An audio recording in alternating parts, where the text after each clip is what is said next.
महेशं गजेन्द्रस्य कृत्तिवसानं वरेण्यं जटाजूटमध्ये स्फुरद्गाम्रवारिं महादेवमेकं स्मरामि स्मरारि महेशं सुरेशं सुरारार्तिनाशं विभुं विश्वनाथं विभूत्यङ्गभूषं विरूपाक्षमिन्द्वर्गवह्नित्रिनेत्रं सदानन्दमीडे प्रभुं पञ्चवक्त्रं गिरीशं गणेशं गले नीलवर्णं गवेन्द्राधिरूढं गणातीतरूपं भवं भास्वरं भस्मनाभूषिताङ्गं भवानी कलत्रं भजे पञ्चवक्त्रं शिवाकान्तशम्भो शशाङ्कान्मौले महेशानुशूलिं जटाजूटधारि त्वमेको जगद्व्यापको विश्वरूप प्रसीद प्रसीद प्रभो पूर्णरूप परमात्मानमेकं जगद्बीजमाद्यं गिरिहं निराकारमोकारवेद्यं यतो जायते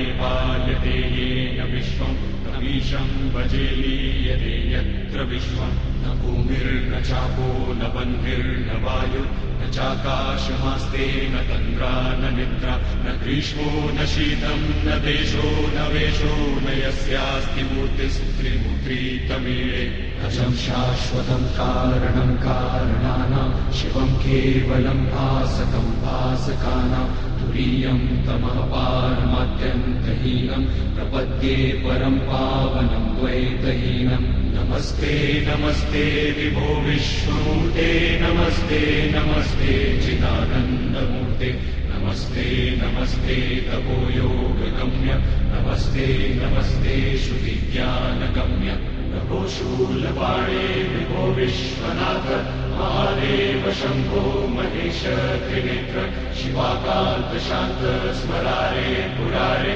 वरन्यो वैन्यो न मान्यो न गण्यः शम्भो महेश करुणमय शूलपाणि गौरीपते पशुपते पशुपाशनाशि काशीपते करुणया जगदे कृतेकस्त्वं हंसि पासि विदधासि महेश्वरोऽसि तस्मै नमः परं कारणकारणाय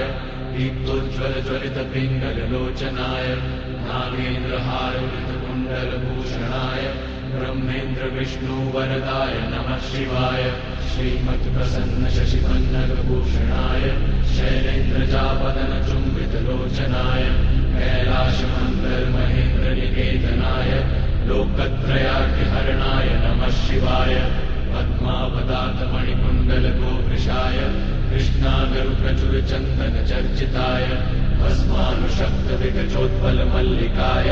नीलाब्जकण्ठसदृशाय नमः शिवाय लम्बकसपिङ्गलजटामुकुटोत्कटाय धर्ष्टाकरालविकटोत्कटभैरवाय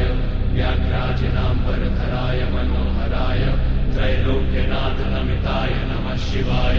दक्ष प्रजापति महामखनाशनाय क्षिप्रं महात्रिपुरदानवघातनाय ब्रह्मोरजितोरध्वनुकरोटिनिकृन्तनाय योगाय योगनमिताय नमः शिवाय संसारसृष्टिघटना परिवर्तनाय रक्षः पिशाचगणसिद्धसमाकुलाय